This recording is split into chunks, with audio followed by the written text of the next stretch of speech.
Getting vaccinated against a virulent disease shouldn't be political and it shouldn't be controversial. We've been there before and the reaction was somewhat different from what we've recently experienced. Polio wasn't a new disease, but it caused panic in the 1950s. In most cases, it produced flu-like symptoms, but in some cases, maybe 2 in 10, it caused paralysis or even death. Children, being nasty little creatures for the most part, were particularly susceptible, but adults weren't exempt. It struck President Franklin Roosevelt as an adult, costing him the use of his legs. Little was known about the cause of polio or how it was spread. It showed up mostly in the heat of summer and died out in the winter. Flies and mosquitoes were blamed for spreading it, even cats. In truth, it was a virus spread by contact with fecal matter or by the respiration of an infected individual. At its peak, polio infected far fewer people than COVID-19, only about 35,000 cases per year.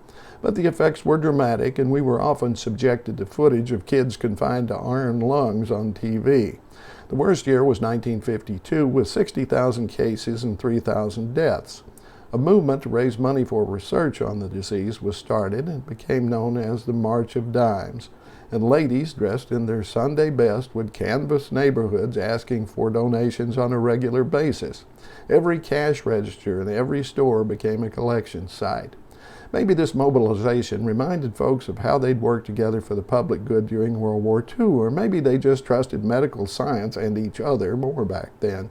In any event, when Dr. Jonas Salk developed a vaccine in 1954, 600,000 parents immediately volunteered their own children as guinea pigs.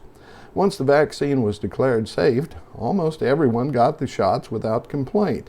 Even when one of the labs producing it made a mistake in fabricating the vaccine, resulting in 40,000 kids getting infected and causing the death of 10, there was only a temporary halt. As soon as the error was corrected, people got right back in line again. In 1960, Albert Sabin came up with an oral vaccine, and everyone in my small town lined up at the high school on 2 separate weekends to pop their sugar cube with the red dot on it as a group. These prevention efforts were so successful, polio gradually faded from the public consciousness altogether. And in the year 2000, they stopped administering the vaccine because polio had been eradicated. We can do the same for COVID-19. We have the resources. All we need is the will.